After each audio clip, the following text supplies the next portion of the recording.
One of them is my brother. He's not, thankfully, a target of the investigation, but he was there.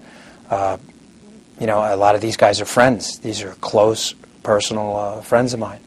And it's a disturbing story. It's an embarrassing story. It's a damaging story to the Secret Service's credibility.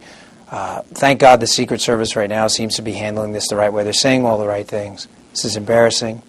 We're going to handle it. There's an active investigation. We take full responsibility.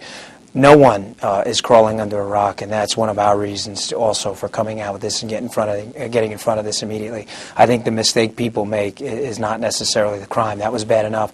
It's the cover-up afterwards, and I think sunshine is the best disinfectant, and I think the service understands that. But I can only imagine they're being as thorough as possible. They're scouring hotel records, and they're trying to figure out exactly who is involved. And I think more importantly at this point, who wasn't involved. I think that a lot of people right now are being tarnished by this.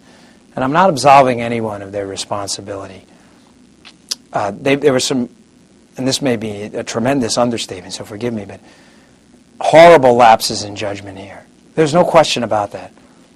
But there was an advance team there that worked really hard to ensure the President of the United States was safe, which he was. He's back in the United States. That mission was accomplished.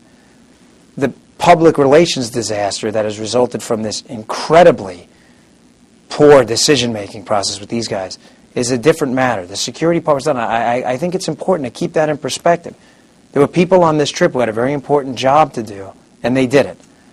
Again, I'm not absolving anyone of their responsibility, but again, keep it in perspective as to what happened. It was a very difficult trip to coordinate.